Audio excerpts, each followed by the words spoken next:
बिस्मिल्लाहिर्रहमानिर्रहीम। अस्सलाम वालेकुम जी। मेरे नन्हे मुन्ने प्यारे प्यारे दोस्त, कैसे हैं भाई? ठीक ठाक हैं, मज़े से हैं? क्या कर रहे हैं भाई? क्या हो रहा है? पढ़ रहे हैं, लिख रहे हैं, साथ साथ खेल भी रहे हैं? जी जनाब। और चल रही है नमाज की पाबंदी, नमाज भी पढ़ रहे हैं। बिल्कुल जनाब, नमाज़ पढ़ रहे हैं, नमाज़ पढ़ के बैठे हैं। शाबाश, वेरी गुड। जनाब ये बताइए कि नमाज की पाबंदी चल रही है? क्योंकि हमने अभी पढ़ा है सबक अपना नमाज। जी जनाब, हमने इस्लाम का मुकादमा में सबक नंबर 12 नमाज पढ़ा है और उसमें हमें बड़ा पता चला कि भाई नमाज कितनी ज़रूरी चीज़ है और नमाज हमें पढ़नी चाहिए, नमाज की पाबंदी करनी चाहिए। नमाज पढ़ने से हमें क्या क्या चीज़ें हासिल होती हैं? नमाज पढ़ने से हमें खुशी हासिल होती है, हमें सुकून मिलता है, इत्मीनान मिलता है, मजबूती हमारे किरदार में, हमारे ईमान में मजबूती पैदा होती है। और हमें ये पता चला कि भाई नमाज कितनी नमाज़ें होती हैं भाई? पता है आपको ये कि नमाज़ें कितनी होती हैं? 5 नमाज़ें होती हैं। वाह भाई, आपको तो याद है, पता है भाई कि दिन रात में हम पे कितनी नमाज़ें फ़र्ज़ है? हम पे 5 नमाज़ें फ़र्ज़ है। कौन कौन सी नमाज फ़र्ज़ है? नमाज के नाम बताइए। फजर, शाबाश। ज़ोहर, असर, शाबाश। फजर, ज़ोहर, असर, बिल्कुल। और शाम में जो होती है, हाँ, मगरिब, वेरी गुड। और जब अंधेरा छा जाता है तो फिर कौन सी होती है भाई नमाज? हाँ, इशा की। बिल्कुल भाई, आपको तो अच्छे से याद है। जब सूरज निकलने से पहले, जब सूरज निकलने वाला होता है तो हम फजर की नमाज़ पढ़ते हैं। जब तेज़ धूप हो रही होती है तो हम ज़ोहर की नमाज़ पढ़ते हैं।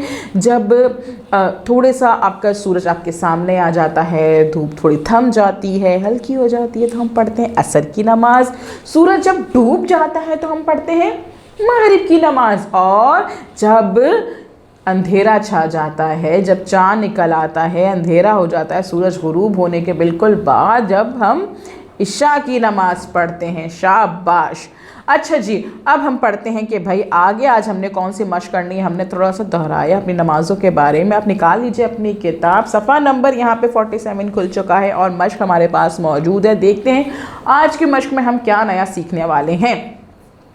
नमाज के 2 अहम हिस्से होते हैं, रुकू और सजदा।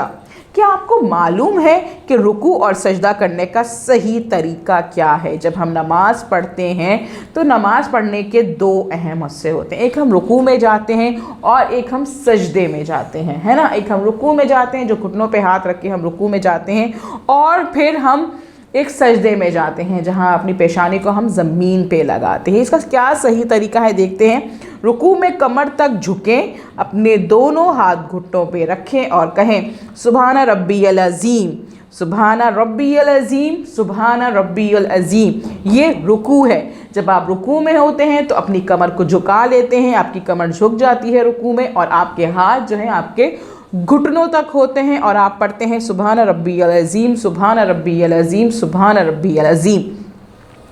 सजदे में पहले दोनों हाथ ज़मीन पे रखें, फिर अपनी पेशानी को ज़मीन पे रखें यहाँ तक कि नाक ज़मीन से छू जाए। फिर कहें सुभान रब्बियल आला, सुभान रब्बियल आला, सुभान रब्बियल आला। ये सजदा है। यानी कि जब आप सजदे में जाते हैं, जब आप अपने दोनों हाथ ज़मीन पे रखते हैं, फिर अपने हाथों के दरमियान अपनी पेशानी को अपनी ज़मीन पे रखते हैं यहाँ तक कि आपकी नाक जो है वो ज़मीन को छू जाए, तो फिर आप क्या पढ़ते हैं? आप पढ़ते हैं सुभान रब्बियल आला, सुभान रब्बियल आला, सुभान रब्बियल आला।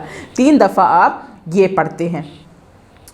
सुभान रब्बियल आला और सुभान रब्बियल अज़ीम के मायने क्या हैं? हम पढ़ते तो हैं, हम रुकू में पढ़ते हैं, हम सजदे में पढ़ते हैं। रुकू में पढ़ते हैं 3 दफ़ा, सजदे में पढ़ते हैं 3 दफ़ा, लेकिन हमें पता होना चाहिए कि इन अल्फाज के जो हम पढ़ रहे हैं इनके मतलब क्या है ना। ये क्योंकि हमारे नमाज का अहम हिस्से हैं। रुकू और सजदे के बगैर हमारी नमाज नहीं होती है। रुकू और सजदा बहुत ज़रूरी होता है। तो जनाब हमें पता होना चाहिए कि इनके मतलब क्या है, इन अल्फाज के मतलब हमें पता हो, ताकि जब हम ये अदा कर रहे हो नमाज में तो हम दिल से इन चीज़ को समझ रहे हों। यहाँ इन अल्फाज के मायने दिए जा रहे हैं।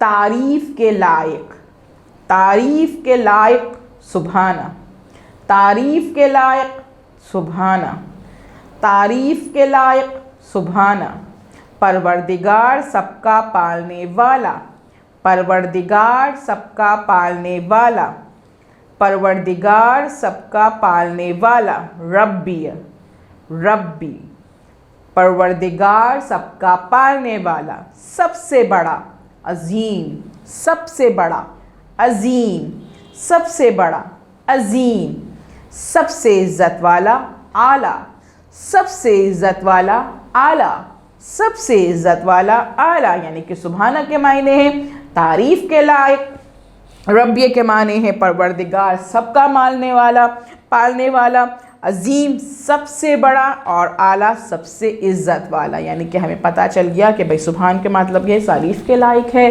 रब्बी के माले परवरदिगार सबका पालने वाला, हम अपने अल्लाह के लिए मुखातिब कर रहे हैं, अजीम सबसे बड़ा अल्लाह ताला, सबसे इज़्ज़त वाला अल्लाह ताला। तो जनाब अब देखते हैं कि दोनों जुमलों के क्या मायने बनते हैं। यानी कि जब हमने ये सारे हमें अल्फाजों के मायने पता चल गए तो नीचे हमारे पास पूरा ये अल्फाज जुमले दिए गए हैं। सुभान रब्बियल अज़ीम, सुभान रब्बियल आला, सुभान रब्बियल अज़ीम, सुभान रब्बियल आला। अब आप सुभान के नीचे लिखेंगे तारीफ़ के लायक, रब्बी के नीचे लिखेंगे परवरदिगार सबके पालने वाला, अजीम सबसे बड़ा, यानी कि तारीफ़ के लायक, परवरदिगार सबके पालने वाला, सबसे बड़ा।